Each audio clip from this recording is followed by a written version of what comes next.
गौरांग साहब से अभी इसी हफ्ते में बहुत विस्तार से शाम की तरफ चर्चा हुई थी। गौरांग साहब, एक दो दिन के अंदर मुझे नहीं लगता कि कोई आपकी अप्रोच में परिवर्तन आया होगा, लेकिन सिचुएशन बहुत डायनामिकली चेंज हो रही है। फिर भी कैसी दिख रही है आपको सिचुएशन? और अभी थोड़ी देर पहले अग्रवाल सर ने बोला कि वॉर से ज्यादातर सेक्टर हिट होते हैं। ऐसे एक मेरे मन में सवाल आ गया, क्या कुछ ऐसा भी होता है जिससे इस सिचुएशन में फायदा हो? धन्यवाद विपिन जी। सबसे पहले तो इस मंच पर आमंत्रित करने के लिए सीएनबीसी आवाज के दर्शकों को, आप सभी को हमारा सादर प्रणाम और शुभ दिन। एक छोटा डिस्क्लोजर पहले दे देता हूं, शायद स्टॉक स्पेसिफिक भी चर्चा हो कार्यक्रम में आगे जाकर के, तो जो भी निवेश लायक रणनीति आपके समक्ष इस कार्यक्रम में रखेंगे, ये बुनियादी तर्क के आधार पर लंबी अवधि के लिए हमारी फंडामेंटल रिसर्च टीम की तरफ से, इसमें हमारी कंपनी जियोजित अथवा मेरा किसी भी प्रकार का व्यक्तिगत निवेश नहीं है, ना ही किसी प्रकार का वित्तीय लाभ मिलता है, ना ही किसी प्रकार का कॉन्फ्लिक्ट ऑफ इंटरेस्ट। लेकिन इस स्तर पर राय हम हमारे क्लाइंट्स को देते हैं, हो सकता है उनका निवेश हो। देखिए, ये जो सबसे पहले तो ये समझना जरूरी है कि ये परिस्थिति थोड़ी बहुत अलग क्यों है विपिन जी। ऐसा नहीं है कि ये पहले बार हमने खाड़ी में या खाड़ी देशों में इस प्रकार की परिस्थिति देखी, इसके पहले हम देख चुके हैं। इस बारी थोड़ी परिस्थिति विपरीत इसलिए है क्योंकि ईरान आ गया है और उसके सामने यूएस इजराइल है, और एक बहुत ही मुख्य यातायात समुद्री मार्ग, जहां पर से मेरे ख्याल से अनुमानित 20 से 25% कच्चे तेल का और गैस का आवागमन होता है और पूरे विश्व भर में खपत होता है, खास करके हमारे जैसे देश के लिए, भारत के लिए बहुत ही महत्वपूर्ण यातायात समुद्री मार्ग है। तो ये यहाँ पर एक प्रश्न चिन्ह लग गया है और यातायात पूर्ण तरीके से ठप है। जितना भी गूगल से जो डेटा आया है, मैप्स आया है, जो भी जानकारी अलग अलग चैनल और माध्यम से मिल रही है, पूर्ण तरीके से यातायात ठप है। इसको लेकर के मेरे ख्याल से ये परिस्थिति थोड़ी विपरीत और अलग है, और शायद इसका थोड़ा बहुत नकारात्मक असर हमारी अर्थव्यवस्था पर और शायद हमारे शेयर बाजारों पर थोड़ा बहुत लंबा चल सकता है। लेकिन इसके सामने 3 दिन पहले प्रधानमंत्री जी ने सर्वोच्च स्तर की बैठक की थी, मुआयना लिया था, और मेरे ख्याल से आज भी माननीय मंत्री पीयूष गोयल जी ने टिप्पणी करी है कि जो भी नीतियों में बदलाव करना होगा और जहां से भी हमें ऊर्जा प्राप्त करनी होगी हमारे देश के लिए और हमारे देश के नागरिकों के लिए, तो वो की जाएगी। किसी की अनुमति या फिर परवानगी या फिर किसी प्रकार का प्रमाण पत्र लेने की जरूरत नहीं है। हमें बखूबी पता है कि हमें कहां से। अब आपका प्रश्न का उत्तर देते हुए, देखिए, ऐसे बहुत सारे क्षेत्र हैं जो शायद अभी की जो परिस्थिति है वहां पर सकारात्मक रुझान देखेंगे आप, और कई सारे ऐसे क्षेत्र हैं जहां पर नकारात्मक। अब जो भी क्षेत्र सीधे सीधे इन सब चीजों पर निर्भर है, कच्चे तेल और गैस के आयात पर, उस पर नकारात्मक असर पड़ेगा, और थोड़े विपरीत खास करके जो सर्विसेज इंडस्ट्रीज है और कुछ मैन्युफैक्चरिंग सेक्टर्स है, वहां पर थोड़ा बहुत सकारात्मक असर पड़ सकता है। हमारी सोच और विचारधारा में सर्विसेज सेक्टर में आईटी है, वित्तीय क्षेत्र है, कुछ हद तक हमें लग रहा है कि ऊर्जा उत्पादन क्षेत्र है, पावर जनरेशन। मैं कच्चे तेल पर निर्भरता या गैस पर निर्भरता की बात नहीं कर रहा हूं, मैं पावर प्रोड्यूसिंग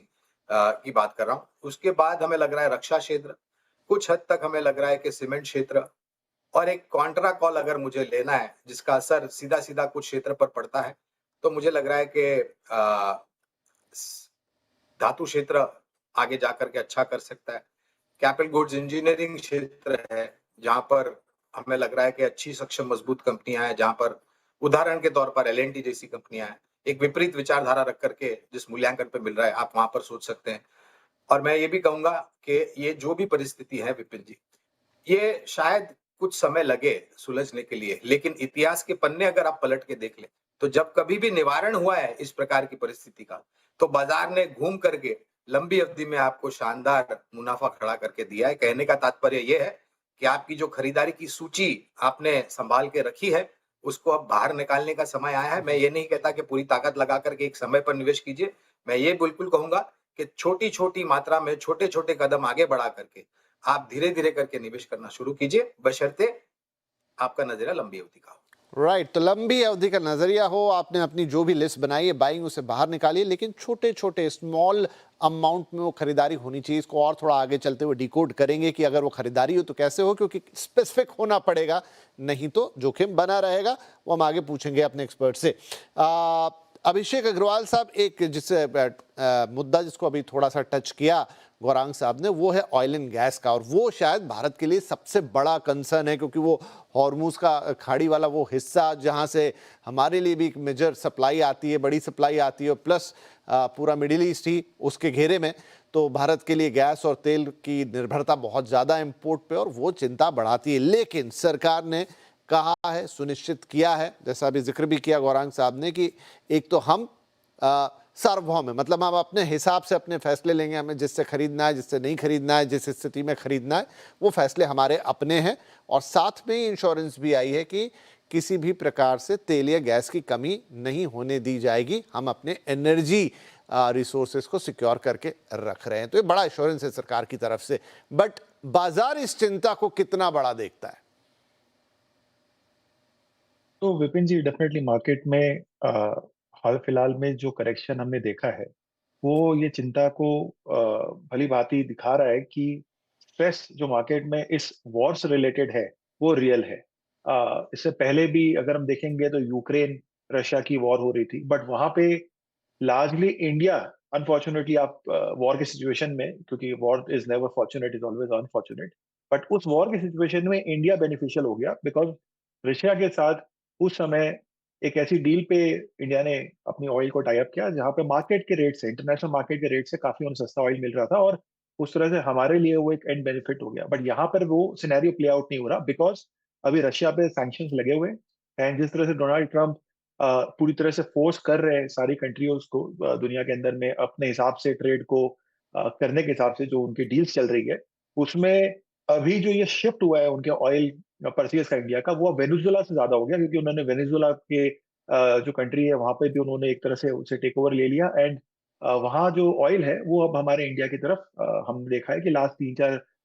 महीने से वो जो शेयर था, जो पहले रशिया से हम ऑयल ले रहे थे, अब वो शेयर वेनेजुएला के ऑयल से दिख रहा है। इसका मतलब हम लार्जली अमेरिका को एक तरह से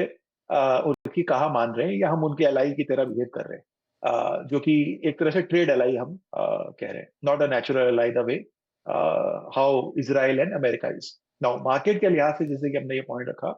मुझे लग रहा है कि टेम्परेरी मार्केट में पेन रहेगा, और ये पेन तब तक रहेगा जब तक इस युद्ध का एक निवारण ना हो जाए, या एक लेवल पे आके ये खत्म ना हो जाए कि हाँ बस अब यहाँ पे ये रुक रहा है। बिकॉज इसके इम्पैक्ट सिर्फ और सिर्फ ईरान और अमेरिका की तरफ नहीं है, यूएई के जो बाकी कंट्रीज है वहां पर भी हम देख रहे हैं कि ईरान अटैक कर रहा है, एंड अगर हम पूरे यूएई रीजन को भी ले लें अलॉन्ग विद ईरान, सो वो रीजन में फिर जो ऑयल की सप्लाई है या ऑयल प्रोडक्शन है वो बहुत ही मीनिंगफुल है, एंड वहां से जो एक्सपोर्ट होता है वो लार्जली वेस्टर्न, हमारे यहाँ पे जो है वेस्टर्न एशिया, वहां पे ज्यादातर उसकी सप्लाई आती है। सो एनर्जी की ये जो रिस्क हम लेके चल रहे हैं, इमीडिएटली कुछ भी नहीं है जो हम हमें चिंताजनक हो, बट ये कितनी जल्दी बदल सकता है ये कहा नहीं जा सकता, बिकॉज अगेन इंडिया 80% ज्यादा अपनी ऑयल रिक्वायरमेंट इंपोर्ट करता है। तो वहां पे अगर ये एक्सटेंड हो गया ये वॉर, तो डेफिनेटली हमें भी वहां पे इम्पैक्ट देखना पड़ेगा। एक ब्रॉडर कैलकुलेशन के हिसाब से अगर हम देखें कि असेस अगर करना हो कि कितना इम्पैक्ट है, तो मुझे लग रहा है कि दो चीज हमारे फेवर में होनी चाहिए अगर हमें करंट इम्पैक्ट को न्यूट्रलाइज करना है। नंबर वन, $80 से ऊपर नहीं जाना चाहिए क्रूड, जो हमारे लिए अगर उसके ऊपर गया तो करंट अकाउंट डेफिसिट पे डेफिनेटली हमें वहां पे इम्पैक्ट आने लग जाएगा। दूसरा है currency depreciation. I think so वो हम डिस्कस नहीं कर रहे हैं, ये बहुत ही इंपॉर्टेंट पार्ट है, जहां अभी भी इंडिया की जो रुपी है वो कंटिन्यूसली डॉलर के सामने डेप्रिशिएट हो रही है, एंड रिकॉर्ड लेवल पे डेप्रिशिएट हो रही है, और वहां पे आरबीआई के इंटरवेंशन होते होते भी हम ये कंट्रोल नहीं कर पा रहे। सो अगर यहाँ से रुपी फर्दर डेप्रिशिएट हो गया तो भी सेम लेवल पे क्रूड रह गया तो भी हमें इशू आ जाएगा। सो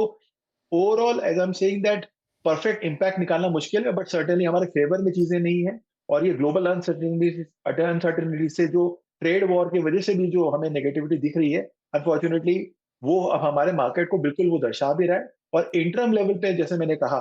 कि इमीडिएटली मुझे मार्केट के ट्रेंड को रिवर्सल होता हुआ मैं नहीं देख रहा हूँ, और देयरफॉर हमें एक कॉशियस अप्रोच रख के ही आगे बढ़ना चाहिए। राइट, एक कॉशियस अप्रोच होनी चाहिए, लगभग ये लाइन सभी लोग बोल रहे हैं, लेकिन निवेश के मौके भी दिखेंगे। अभय अग्रवाल साहब, एक चीज़ जो एक इक्वेशन जो अभी अभी अभिषेक ने बोली, और वो है कि एक तो ऑयल वाली इक्वेशन हो गई, दूसरे उसके साथ उसके अगेंस्ट में रुपये का डिप्रिसिएशन। ये दोनों चीज़ें थोड़ी सी तकलीफदायक है कि अगर उसमें से एक भी अगर हिला या एक फिर भी स्थिर है और दूसरा हिला तो आपको तकलीफ तो देके जाएगा ही। तो क्या ये सिचुएशन अगर भगवान ना करे ये लंबी खिंच जाती है, अब डोनाल्ड ट्रंप साहब भी श्योर नहीं है या इजराइल भी श्योर नहीं कि कितनी लंबी जाएगी, शुरुआत में लगा 1-2 दिन में खत्म होगा, हफ्ते में, अब खुद ने ही 4-5 हफ्ते बोल दिया है, आगे किस तरीके से चीजें अनफोल्ड होगी नहीं पता। हाँ, बहुत लॉन्ग टर्म तो नहीं चलेगा, लेकिन अगर फर्ज करें कि महीने भर या उससे ज्यादा खिंच जाता है, 1.5-2 महीने के ऊपर, तो फिर धीरे धीरे मार्केट किस तरफ जाएगा या किस तरह की दिशा पकड़ेगा? जी देखिए, आई थिंक सरकार को पूरा संज्ञान है इस बात का, और जो अभी 2 अनाउंसमेंट्स भी आए हैं, एक तो हम फिर से रशिया से क्रूड ले सकते हैं 1 महीने के लिए, तो वो बहुत सपोर्टिव है। दूसरी तरफ से अभी जो डेटा आया कि जो फॉरेन एक्सचेंज रिजर्व्स हैं हमारे, वो करीब $500 मिलियन से बढ़े हैं। तो इसका 2 मतलब है कि सरकार के पास पूरी एबिलिटी है फॉरेक्स रिजर्व्स के थ्रू और रशिया के थ्रू सोर्स करने की। तो मुझे नहीं लगता कि ऑयल की कमी हमारी इकोनॉमी के लिए कोई बड़ा खतरा है, क्योंकि रशिया इतना ऑयल प्रोड्यूस करता है कि उसके लिए इंडिया को सप्लाई करते रहना 1 महीने या उसके 2 महीने या 3 महीने भी कोई बड़ी बात नहीं है। और आई थिंक यूएस भी काफ़ी सपोर्टिव है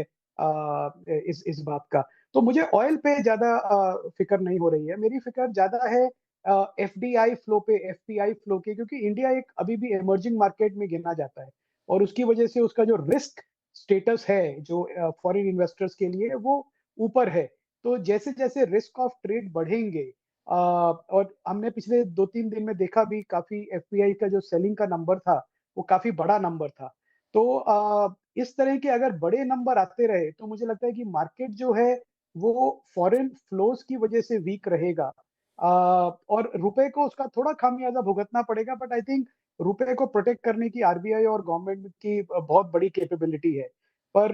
जो मार्केट में जो एफपीआईज़ का कंटिन्यूअस सेल ऑफ रहेगा, वो तभी थमेगा जब जब वापस से रिस्क ऑन ट्रेड्स आएँगे। और जैसे अभी हमारे एक पैनलिस्ट ने कहा भी कि देखिए, जैसे ही कोई सर्टेनिटी की खबर आती है, तो ये मार्केट बड़ी जोर से रिवर्स भी करता है, क्योंकि ये डेफिनिटली एक ओवरसोल्ड मार्केट है। तो इन्वेस्टर्स को इस बात का भी ध्यान रखना चाहिए कि ज़्यादा अ, चिंताएँ तो बहुत हैं, पर इतना चिंता में ना पड़ जाएँ कि मतलब इक्विटी मार्केट से अपना मुँह ही मोड़ लें। तो आई थिंक इस ऐसे समय में आपको बहुत रीज़न्स मिलेंगे विपिन जी, और काफ़ी का तो आपने ही बताया, जो बहुत अच्छे रीज़न हैं मार्केट में प्रेशर कंटीन्यूअस बनाने के लिए। पर इन्वेस्टर्स को फिर भी अपना संयम बना के और ये समझ के कि देखिए, पूरी सरकार भी अपना काम कर रही है, उनको भी भली-भाँति मालूम है कि क्या रिस्क है इंडियन इकोनॉमी के लिए, और जो अपना काम कर रहे हैं, वो कर रहे हैं। प्रेशर तो रहेगा, पर आई थिंक इन्वेस्टर्स को उसको झेलना पड़ेगा थोड़ा 1 महीने के लिए। ठीक है, थोड़ा प्रेशर रहने वाला है, इन्वेस्टर को उसके साथ कोप अप करना है।